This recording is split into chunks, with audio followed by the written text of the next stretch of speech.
go down the list and ask me about tactical advantages, most of them are Crawford. Ain't nobody's running, ain't nobody's hiding, nobody's ducking. I mean, Crawford's going to be right there, ready to trade blows with Canelo Alvarez. Why did you use that word war? Why are you feeling that way? Crawford could see everything coming. He could see everything coming that Canelo threw at him. He was reading it so well. His guard was so tight as well when he was up at the ropes, when he was exiting, looking to move around. About the same size. But that was a brilliant performance. And what can you say? I mean, you got to give him his credit. He created a lot of history. He dreamt this fight. He willed it to happen. A lot of people, not me, but a lot of people laughed at him, said, forget about it, no chance against a bigger guy like that. Floyd Mayweather mocked Canelo Alvarez after losing to Terence Crawford. He said Canelo is no longer the fighter he once was, and claimed people have always overrated him.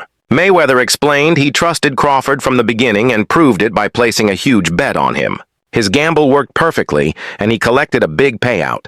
An X account even posted the betting slip writing, "For division world champion out of Omaha, Nebraska. He's undefeated, 41-0 with 31 KOs, and he begged for this fight. He wanted Canelo bad because to him, it's all about legacy. I'm not speculating. I'm telling you what I know. And how would I know? It's because I interviewed him. Yesterday, we sat down.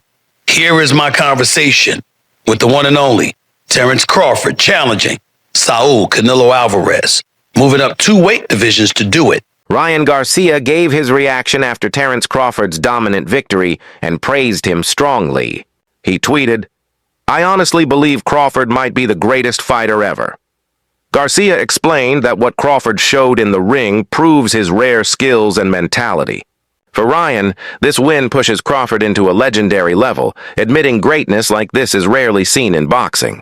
Veteran trainer and analyst Teddy Atlas compared the fight to Canelo Alvarez's earlier loss to Floyd Mayweather. He said Canelo has always struggled against faster and sharper opponents, pointing out that his footwork and hand speed are still weak. Giving up or having to jump up 2 more weight classes and fight a guy who might put him in a dogfight, a real one, for the first time in his career. When we get put in that position, we go find opposition to make that happen. You understand me? So when we go looking for the opposition, we're not concerned about how big they are, how fast they are, how strong they are. We feel like we got enough that we can bring to the table with anybody. That night I fought John Ruiz, I didn't care who was over there. Whoever they brought out that locker room was going to get it. You understand me? That's just what it was. And I think Bud kind of has that feeling. Now, Bud, you got to remember, has been around for a long time. Nobody called him out. You understand me? All the time Floyd came at the boxing floor, I never said I want Bud Crawford. No one ever said his name. Hey, all I know is one thing. Israel Mazrimov, he didn't get it. He barely lost. Yeah, but I was just saying, but nobody called his name. Reporter Ariel Helwani quickly posted the official result on social media, confirming what many already expected. He tweeted, "Terence Crawford defeats Canelo Alvarez via UD, 116-112, 115-113, 115-113. The unanimous decision showed the judges agreed Crawford was the stronger fighter throughout. Even though the scores were close, the verdict reflected Crawford's overall control of the bout. Helwani's update spread fast, sealing the fact that history was made with Crawford beating one of boxing's biggest stars. The official scorecard... Cook Canelo.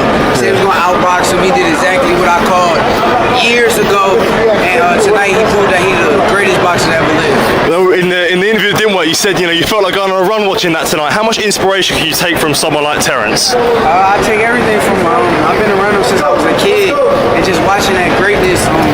At the post-fight press event, Canelo Alvarez was asked about facing both Floyd Mayweather and Terence Crawford. His reply instantly drew attention, especially when comparing the two legends. Canelo openly said that Crawford impressed him more, particularly in the late championship rounds where focus and control matter most. He underlined his point by saying, "I think Crawford is way better than Floyd Mayweather."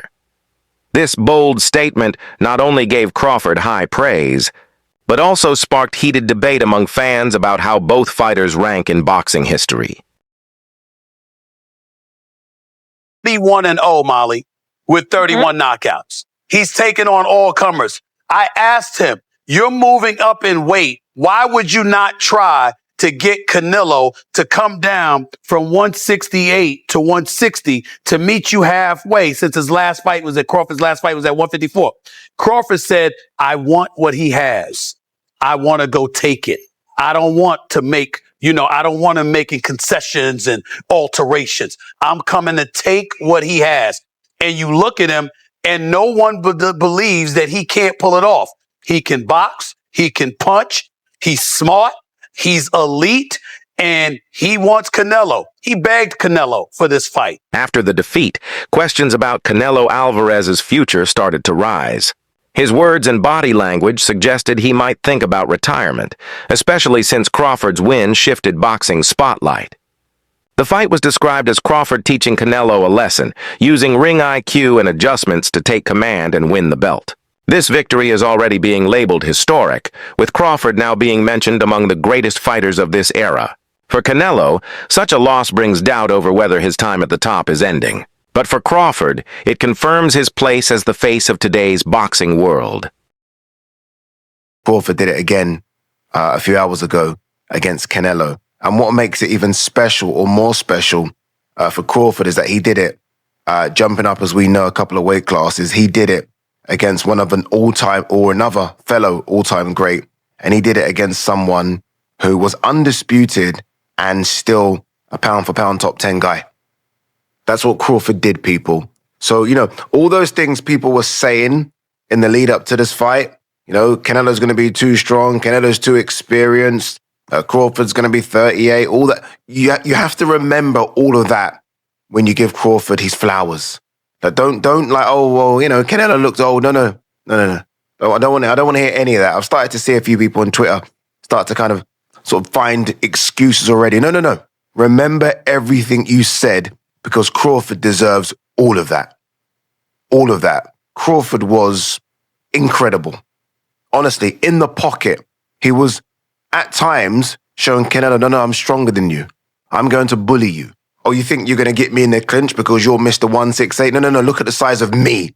I'm jacked as well. I'm swole. And he was moving Canelo around. So by doing that, he got his respect. He didn't switch to orthodox once, stayed in the southpaw stance because he realized early, oh, Canelo don't like this. Canelo does not like this southpaw stance. Canelo's tripping over himself. I'm going to stay here. I'm not going to switch it. I know I like this work. I'm going to stay here. On the ropes, it's like, okay, come in. Because when you come in, I've got that as well. And I can hurt you as well. Spinning off the ropes. His jab was fantastic. They put up the jab numbers. He was out jabbing Canelo it was almost like 10-1. Maybe even 20-1.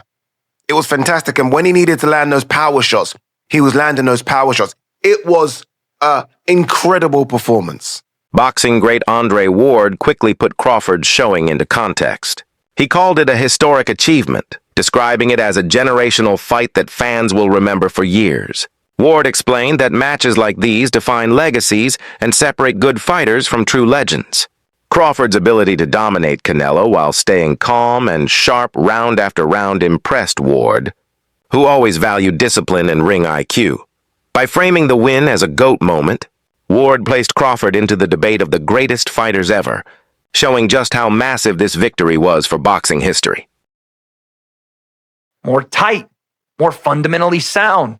While Canelo, even when he was able to get to range, which wasn't a lot, it wasn't often, he was having a hard time landing clean because everything was super wide and out here and to the body out there. And Crawford would either circle out to that same side, to Canelo's lead hand side. He would circle away because Canelo would step straight to Crawford and chase him and not necessarily cut him off.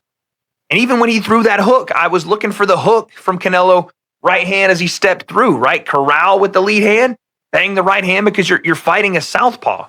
So yeah, your jab may not be as effective in landing and managing distance and all those things, even though for Terence it kind of was. For Canelo, I was expecting a lot more of that right hand down the middle and over the top, and him jabbing his way, feint jab right hand, and then that lead hook that I thought he would be able to corral Crawford, because Crawford did want to move away from Canelo. He did. He wanted to move away from that power hand. Smart to do. Canelo never took that extra step to step outside of Crawford's lead foot. Again, that orthodox southpaw matchup, it's always going to be a battle of that lead foot. He never took that next step to get outside of that lead foot and then step through Crawford, step to his left where Crawford was going and land his right hand. He just felt like he was falling off to his right with his right hand. And once he fell off to his right after he threw the right hand, there was no follow-ups because he was off balance and Crawford was out the gate and circling back to reset the action. This was a masterful display from Terence Crawford. And again, I looked at this fight and I don't want to do the thing where I said, oh, Canelo's washed. He's over the top. He's old. Terence Crawford's older than Canelo. Is he as weathered as far as fights are concerned? No. But you can only do one thing when talking about this fight, and that is give credit to Terence Crawford. If you want to say Canelo looked old, that's fine. That's on you. I'm not going to say that. Young rising talent Keyshawn Davis, who looks up to Crawford as both a guide and motivation, reacted with pride and excitement. He called Crawford one of the GOATs, a term rarely used by young fighters unless the performance truly deserves it. Davis admired how Crawford stuck to his strategy perfectly, never letting Canelo find momentum. For Davis, the fight was more than just a victory. It was proof that greatness is built on skill, focus, and effort. His reaction showed how much back foot, sort of dictating the pace. And then after about round 6 or 7, Canelo Alvarez knew, 1 second. I need a little freshener. Canelo knew he had to step on the gas. He knew he needed to put the fight on his front foot and take it to Terence Crawford and start to try and catch him and bang him on. And when he headbutted Crawford, I thought that could be the start of it. A little bit of a nut, get that down. Yeah, I don't know if there was a cut, but the referee stopped and had a look. And I thought, now Canelo's going to step on the gas. And he did that. He stepped on the gas, he started getting in close, and he started landing a few more shots than he was in the previous rounds. But it wasn't enough. Terence Crawford was able to catch and counter. He was landing a sneaky uppercut from the southpaw stance. He was dominating behind his jab. And then when Canelo stuck it on him, he was dominating up close in the pocket. He was beating him at his own game. Canelo Alvarez must have been fuming in there. He must have thought to himself, what can I do? He couldn't do anything. He needed to pick up the pace, put the pressure on, and sustain the attacks. And I don't want to take anything away from Terence Crawford, but Canelo Alvarez couldn't do that. He couldn't do it for long enough. Crawford looked like he could have done 20 rounds in there tonight at that pace, the way he was dictating and controlling.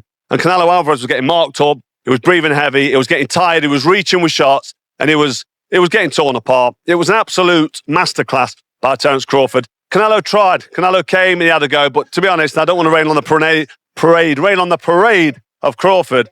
But Canelo Alvarez, for me, is well past his best now. He's seen better days. He hasn't got the pace. He hasn't got the fitness to sustain the attack. Afterwards in the interview, he said, I felt great. It's great. I feel good. And don't forget, Crawford's a couple of years older. So I think it's the miles on the clock. Canelo Alvarez had like 67 fights. I know Crawford's had a fair few fights, but he's about 20 fights behind him. So the miles on the clock have caught up with Canelo Alvarez. He's feeling the pace. He's feeling the age. Former heavyweight champion Lennox Lewis gave a very direct view of the fight. He questioned how any judge could give 5 rounds to Canelo, saying Crawford was the more effective fighter all night. Lewis stressed that Canelo has always had problems against boxers who move well, and Crawford's mobility exposed that again. While Lewis admitted he expected more dramatic exchanges, he still praised the technical brilliance shown in the fight. His comments pointed out both Canelo's weaknesses and Crawford's adaptability, which shut down the Mexican star's offense.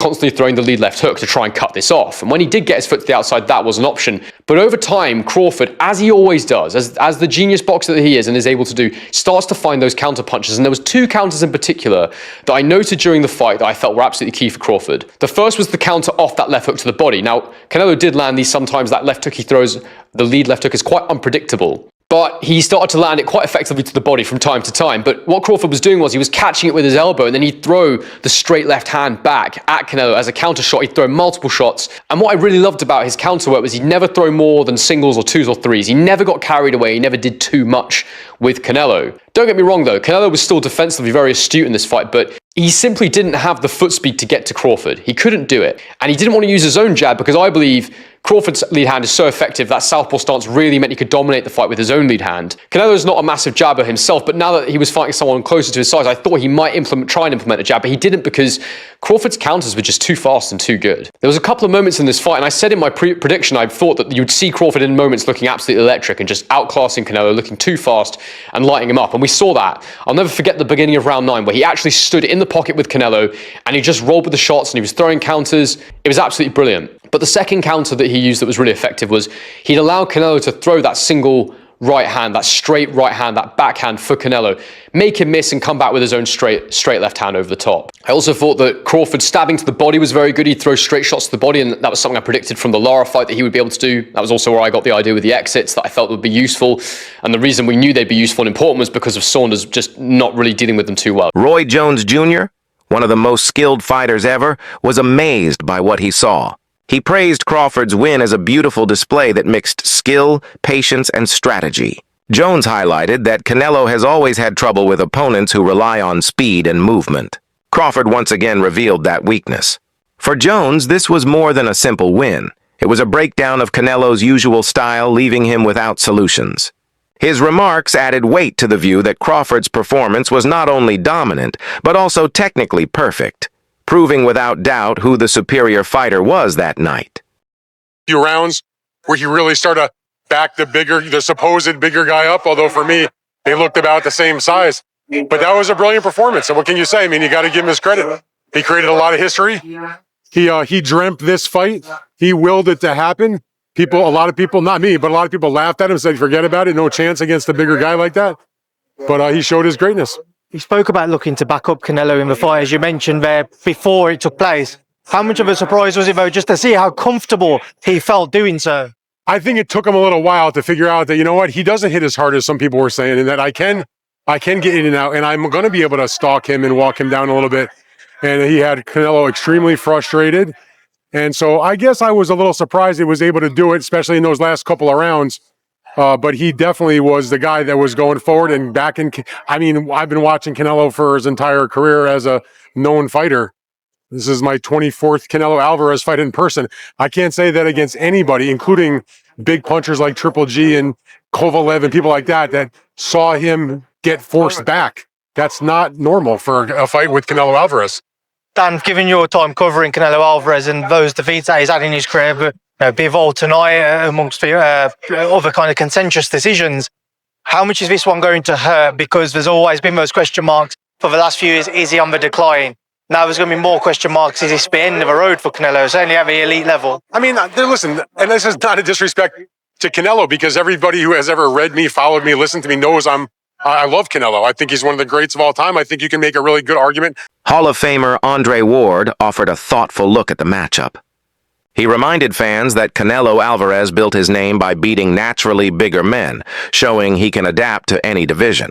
Still, Ward warned not to overlook Crawford, saying he is not a small fighter and has the ability to counter Canelo's size. Ward pointed out that Crawford's footwork will be the deciding factor. If he keeps his legs sharp and movement steady, he can reduce Canelo's power and control the fight's pace. Ward's analysis shows his deep boxing knowledge, suggesting Crawford's tactical discipline will be just as vital as his physical readiness. Vomac, you've been training Crawford for years. Do you think, is he the greatest of all time? Because now people are putting him in the conversation of greatest of all time. You know that. You think so? You know I know. Okay, what's next for him? You've been training for years. What's next for him? The fans want to know. What's next for him? Break. Take a break. Is he retired or is he going to keep fighting? He just got to take a break. How are you celebrating? Listen, congratulations to you. Listen, congratulations to you. How are you celebrating? Just go and have dinner with my wife, man. Okay, well, are you trainer of the year? Well, I'll let the critics worry about that. Last question. Is Terence Crawford retired or is he going to keep fighting? He's going to keep fighting. He's going to keep fighting? Yeah. You're the man. Be man. Hey, congratulations. Enjoy the win. Thank you. Thank you.